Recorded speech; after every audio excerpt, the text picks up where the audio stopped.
Wang Lin melihat ke pintu masuk lembah kedua, dan dari tempat dia berdiri itu tampak kosong. Dia mengambil beberapa langkah ke depan dan dengan hati-hati melihat sekeliling. Kemudian tangannya membentuk segel dan sebuah batasan keluar. Pembatasan ini dibagi menjadi 14 bagian di udara dan melesat ke lembah. Mata Wang Lin bersinar saat dia melihat pembatasan masuk dan menghilang. Tidak ada riak sama sekali. Mata Wang Lin menyipit. Setelah ragu sejenak, matanya dipenuhi tekad. Tangannya mulai membentuk batasan sekali lagi. Namun kali ini ia menghabiskan lebih banyak waktu dan membentuk puluhan batasan. Saat mereka melesat, masing-masing dari itu dibagi menjadi 14. Pembatasan itu membentuk bunga plum dan terbang menuju pintu masuk. Wang Lin segera mengikuti, dan pada saat pembatasan memasuki lembah, mata ketiganya terbuka. Dengan kilatan sinar merah, Wang Lin bisa melihat layar cahaya yang tak terlihat di pintu masuk. Saat bunga plum menyentuh layar cahaya, bayangan iblis muncul dan segera menelannya. Dengan bantuan mata ketiga, Wang Lin bisa dengan jelas melihat layar cahaya dan bayangan iblis yang dibentuk oleh bintik cahaya yang hampir transparan. Mata Wang Lin menyala dan dia segera mundur. Dengan pikiran, bunga plum juga mundur bersamanya.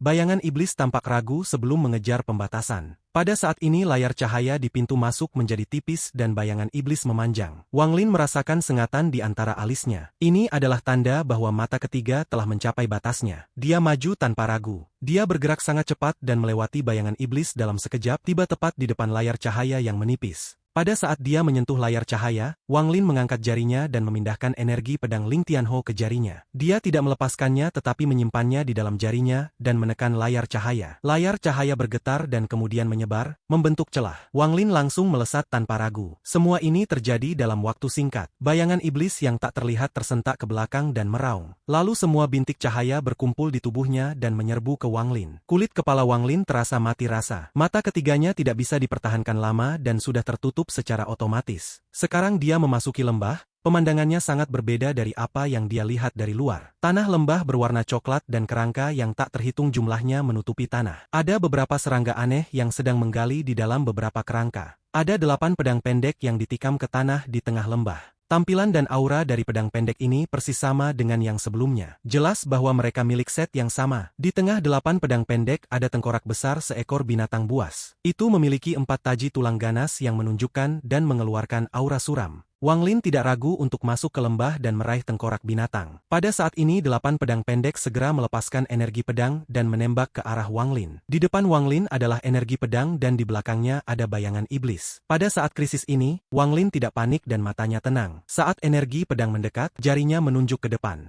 Mantera stop. Mantra ini tidak hanya menghentikan orang. Pedang pendek itu bukan benda biasa, tapi mantra stop juga tidak biasa. Meskipun Wang Lin tidak bisa menghentikan itu lama karena tingkat kultivasinya, dia masih bisa menghentikan mereka sejenak. Saat dia menghentikan pedang, Wang Lin langsung menyerang tulang binatang itu. Bayangan iblis yang tak terlihat segera mengejar Wang Lin. Meskipun dia tidak bisa melihat bayangan iblis, dia merasakan aura dingin di sekitarnya. Dia sedang menunggu saat ini. Karena dia tidak bisa menjaga mata ketiga dan akal ilahi tidak bisa menemukannya. Jika dia ingin menghadapinya, saat lelah untuk melahapnya adalah saat yang tepat. Wang Lin tidak berbalik, tetapi bayangan cambuk melintas di antara alisnya. Cambuk karma muncul di hadapannya dan menyerang, menyebabkan erangan teredam datang dari kekosongan. Pada saat yang sama Wang Lin segera merasakan aura dingin di sekitarnya berserakan. Dia tidak berhenti dan semuanya bergerak semulus air yang mengalir. Tangannya membentuk segel dan meletakkannya di tulang binatang sebelum dia mengambilnya dan melemparkannya ke dalam tasnya. Semua ini dilakukan dalam sekejap. Pada saat ini 8 pedang pendek mendapatkan kembali kebebasannya dan bersiul di depan Wang Lin. Lembah itu tidak besar dan dia tidak bisa terbang terlalu tinggi. Di tempat yang begitu sempit, Wang Lin berada dalam kondisi yang menyedihkan saat menghindari pedang. Bayangan iblis yang tak terlihat tampaknya memiliki kecerdasan dan telah menyembunyikan aura dinginnya. Seringkali hanya mengungkapkan dirinya saat hendak melahap Wang Lin, dan Wang Lin hampir tertelan. Selain itu telah memblokir pintu keluar, mencegah Wang Lin pergi. Mata Wang Lin dingin. Pedang pendek di belakangnya tersebar dan datang kepadanya dari 8 arah yang berbeda. Energi pedang yang berasal dari itu semua mengandung energi celestial. Itu terjalin bersama untuk membentuk formasi pedang yang diisi dengan niat membunuh. Jika ini dia, itu tidak akan menjadi masalah. Setelah menghabiskan beberapa waktu, Wang Lin akan bisa pergi. Namun pada saat dia mengambil tulang binatang itu, kabut hijau mulai keluar dari kerangka yang tak terhitung jumlahnya yang menutupi tanah. Kabut hijau membentuk berbagai bayangan yang mengarah ke Wang Lin. Selain kabut, serangga-serangga yang menggerogoti tulang tampaknya dirangsang oleh sesuatu dan bergegas menuju Wang Lin. Saat ini sepertinya tidak ada jalan keluar, karena seluruh lembah disegel. Mata Wang Lin menjadi sengit. Tidak ada yang terbentuk secara alami di sini. itu semua dibawa dari luar. Itu berarti gunung itu tidak memiliki fondasi. Wang Lin bergerak ke samping dan menghindari pedang, kabut hijau dan serangga saat dia mendekat ke tebing gunung. Dia meraung dan tangannya mengandung semua energi celestial dan guntur di tubuhnya saat dia menghancurkan tangannya. Sebuah ledakan bergema melintasi lembah. Potongan-potongan besar gunung jatuh dan energi celestial menyebar ke segala arah. Li Yuan yang masih 5 kilometer jauhnya sangat terpana. Dia tidak tahu apa yang sedang terjadi di dalam, tetapi dia bisa dengan jelas merasakan tanah berguncang dan melihat gunung yang tak terhitung jumlahnya runtuh. Penjaga surgawi di sebelah Li Yuan terhubung ke Wang Lin. Dia melangkah ke samping dan meninju gunung tanpa ragu. Ada gemuruh keras lainnya. Li Yuan menghirup udara dingin. Dia samar-samar menebak rencana Wang Lin dan jantungnya mulai berdetak seperti orang gila. Dia mengungkapkan senyum kecut dan berpikir bahwa idenya kadang terlalu mengejutkan. Jika hanya dengan kekuatan Wang Lin, dia bisa mengguncang gunung tetapi tidak mematahkannya. Namun penjaga surgawi berbeda. Tubuhnya sangat kuat, dan setelah pukulan itu, gunung bergetar menjadi lebih kuat. Di lembah, mata Wang Lin memerah saat ia meraih gunung dan menariknya. Pada saat yang sama di sisi lain, penjaga surgawi berada di bawah tekanan lebih. Ia membenamkan tangannya ke gunung dan mengangkat gunung itu setinggi 10 kaki. Gemuruh keras bergema melintasi lembah dan bahkan seluruh ruang penyimpanan mulai bergetar. Penjaga surgawi mengangkat gunung dan pergi di bawahnya. Tubuhnya mengeluarkan cahaya keemasan dan benar-benar membawa gunung di punggungnya. Getaran keras mempengaruhi lembah, menyebabkan 8 pedang pendek berhenti. Kabut hijau mengabaikan Wang Lin dan menyerbu ke bawah gunung yang terangkat. Bahkan serangga pun melakukan hal yang sama.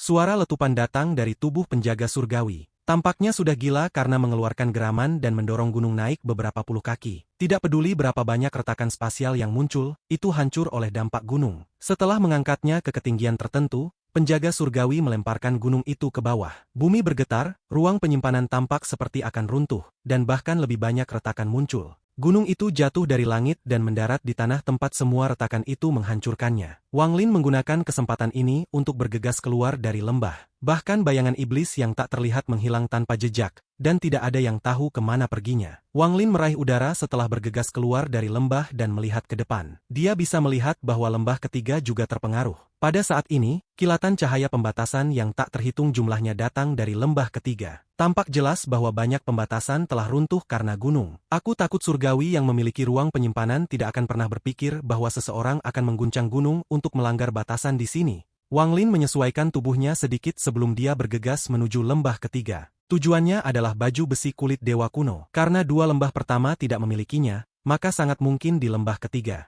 Li Yuan menghirup udara dingin dan guncangan di matanya berangsur-angsur tenang. Dia mengejar Wang Lin dengan senyum masam. Adapun penjaga surgawi, itu telah menggunakan terlalu banyak energi. Itu berubah menjadi hantu dan menyatu dengan bayangan Wang Lin untuk pulih. Wang Lin dan Li Yuan menyerbu menuju lembah ketiga. Mereka semakin dekat dan tidak lama setelah itu mereka tiba di depan lembah ketiga. Tempat ini rusak parah. Pintu masuk yang semula sempit ditarik terbuka. Sinar pembatasan yang tak terhitung jumlahnya menyala tidak pernah berhenti. Sekilas, Wang Lin bisa melihat sebuah kuil di dalam lembah. Kuil ini tidak besar, tetapi rusak parah, pintu itu bahkan hilang. Ada 2 kerangka di dalamnya, dan salah satunya mengenakan baju kulit dewa kuno. Adapun kerangka lainnya, tidak ada apa-apa, tapi ada kilatan emas yang datang dari tangan kanannya yang menembus tengkorak kerangka mengenakan baju kulit dewa kuno. Tengkorak itu penuh dengan retakan, jelas itu telah dihancurkan oleh genggaman itu. Meskipun dia tidak melihat pertempuran, dia bisa membayangkan pertarungan sengit kedua kerangka baru saja melihat mereka. Tangan Wang Lin mengulur dan baju zirah kulit dewa kuno terbang ke tangannya. Saat dia menyentuh baju kulit, dia segera merasakan perasaan berdarah dan sedih. Setelah diperiksa lebih dekat, armor kulit itu sangat kasar dan mengeluarkan aura kuno. Bahkan sekarang ada sisa aura yang kuat di dalamnya, seolah-olah itu memberitahu semua orang betapa kuat pemiliknya. Li Yuan berjalan maju dan tiba di sebelah kerangka lainnya. Dia menatap jari-jari emas kerangka lainnya. Kemudian dia menarik napas dalam, berjongkok dan mematahkan jari satu persatu. Saat dia mengangkat kepalanya, dia melirik ke kuil tanpa pintu dan matanya langsung menyusut. Dia berteriak, "Saudara Su, lihat!" Wang Lin mengangkat kepalanya, mengambil beberapa langkah ke depan, dan melihat ke kuil. Bahkan dengan kekuatan mentalnya, dia tidak bisa menahan nafas dari udara dingin. Dia memindai kuil untuk memastikan apakah kuil itu aman sebelum dia masuk. Li Yuan ada di samping Wang Lin dan dia juga melangkah ke kuil. Kuil itu dibagi menjadi 2 lantai. Lantai pertama tidak memiliki tempat untuk beribadah dan benar-benar kosong. Ada beberapa mural yang tergantung di dinding. Ada total 9 mural. Melihat mereka satu persatu, mata Li Yuan dipenuhi dengan cahaya aneh. Dia bergumam, "Ini, mantra macam apa ini? Bagaimana mungkin ada orang yang begitu besar? Ada kemungkinan cerita-cerita dalam gambar ini dibuat.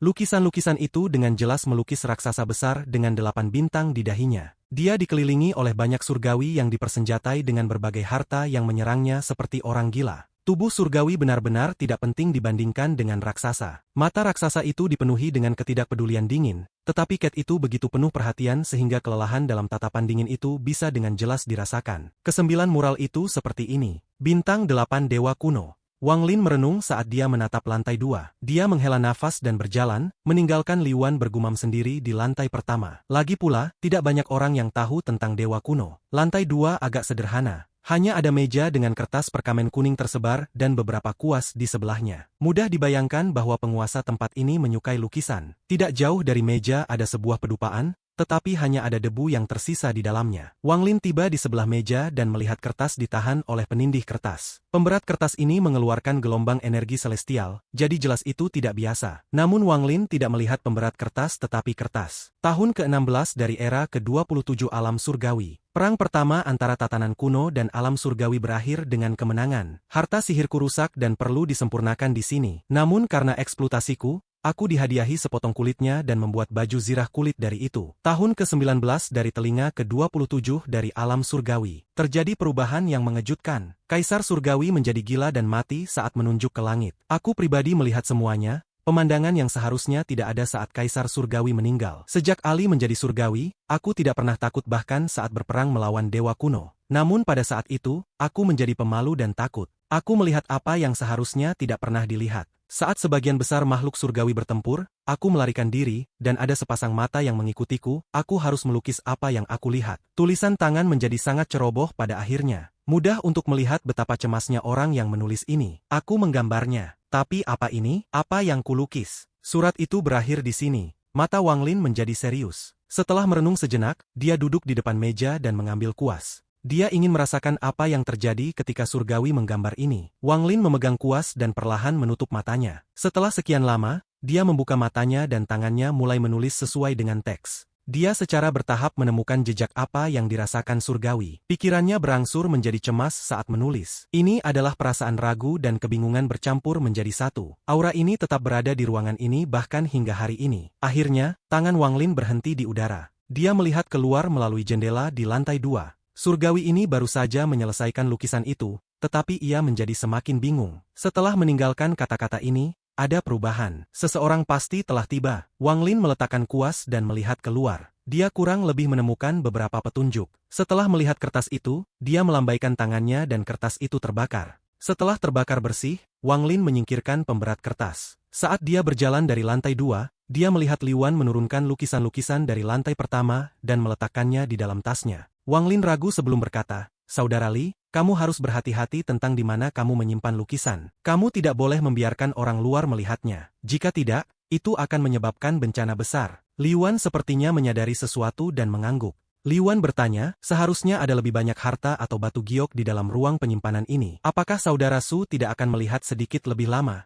Wang Lin menggelengkan kepalanya. Saudara Li dapat mencarinya. Setelah melihat isi kertas, hatinya dipenuhi dengan misteri mengapa alam surgawi telah runtuh. Secara khusus, setelah melihat lembah kedua, Wang Lin merasa bahwa bahkan jika ada harta yang tersisa, akan ada sangat sedikit. Ini karena harta yang paling penting, tulang binatang, sudah diambil olehnya. Tulang binatang buas ini jelas merupakan harta yang disebutkan dalam catatan yang disempurnakan. Oke, selagi aku meletakkan batasan kehancuran, aku juga bisa melihat-lihat. Aku juga perlu mencari jalan keluar dari sini, dan jika tidak ada, akan membutuhkan waktu untuk menghubungkannya. Li Wan menggenggam tangannya ke Wang Lin dan menatap lantai 2. Dia tidak naik tetapi berjalan keluar kuil. Wang Lin duduk di luar kuil. Dia mengambil 9 tulang binatang dan mulai perlahan mempelajarinya. Waktu berlalu dan 1 bulan berlalu dalam sekejap. Li Wan tidak memiliki banyak panen di bulan ini, jadi setelah beberapa saat, dia berhenti mencari. Namun apa yang layak disebutkan adalah 8 pedang pendek yang menyerang Wang Lin. Li Wan menggunakan beberapa metode yang tidak diketahui dan berhasil mengendalikannya. Wang Lin sangat terkejut tentang hal ini, tetapi saat dia mempertimbangkan pembatasan Li Wan, dia tampaknya mengerti. Dalam waktu 1 bulan ini, Li Wan memberlakukan batasan di semua titik keruntuhan yang ia hitung di dalam ruang penyimpanan. Li Wan tampaknya menunjukkan minat lebih besar dalam merencanakan melawan leluhur darah daripada Wang Lin. Setiap kali dia berpikir tentang bagaimana pembatasannya mungkin bisa membantu membunuh dewa, Li Yuan akan kehabisan nafas. Meskipun dia sangat waspada, dia memiliki satu kelemahan yang mencolok, dan itu adalah kepercayaan dirinya yang buta akan batasan-batasan keluarganya. Selain itu, dia juga mempertimbangkan apa yang akan terjadi jika leluhur darah tidak mati, jadi dia membuat keputusan. Dia hanya akan membantu dalam masalah ini tetapi tidak berpartisipasi. Setelah pengaturan selesai, dia memutuskan akan berpisah dari Wang Lin. Bagaimanapun,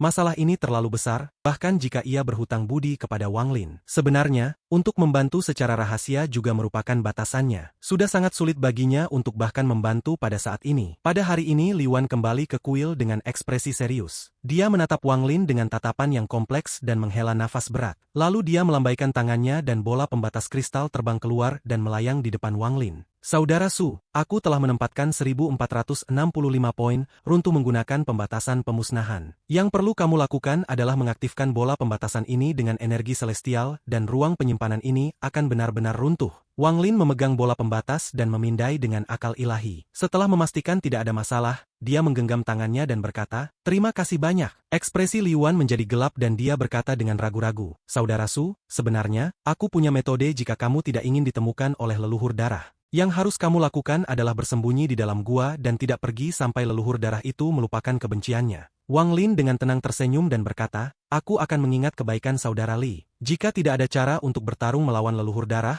maka aku mungkin harus menyusahkan saudara Li." Li Yuan merenung, dan setelah lama dia mengeluarkan batu giok. Dia menyerahkan batu giok kepada Wang Lin dan berkata, "Saudara Su, ini adalah catatan pembatasan pemusnahan keluarga Liku. Meskipun aku tidak bisa memberimu sepotong hati tanpa batasan di kuil leluhur, mempelajarinya akan membantumu. Bahkan ada beberapa metode untuk menyembunyikan auramu." Wang Lin menerimanya dan mengangguk. Li Yuan mendesah saat kedua tangannya membentuk segel dan arai transfer muncul di depannya. Arai ini tidak stabil, seperti bisa runtuh kapan saja. Saudara Su, susunan transfer ini hanya dapat dibuka 3 kali. Kamu harus berhati-hati. Li Yuan menatap Wang Lin lagi saat ia melangkah ke arai transfer. Dia tidak melihat ke belakang tetapi dengan lembut berkata, "Jika aku tidak memiliki tanggung jawab yang mengikat, aku pasti akan tinggal dan menyaksikan bagaimana pembatasan keluarga Liku terhadap seorang kultivator Nirvana Cleanser. Saudara Su, hati-hati." Desah Li Yuan bergema. Sosoknya menghilang dalam arai transfer yang berkedip. Wang Lin mengangkat kepalanya dan matanya menjadi dingin. Dia bergumam pada dirinya sendiri, "Leluhur darah, Yao Sisue, meskipun kalian berdua memiliki pil jiwa darah, aku akan bertaruh kali ini untuk melihat apakah kalian benar-benar dapat bangkit kembali di bawah kekuatan yang dapat menghancurkan segala sesuatu dari ruang yang runtuh."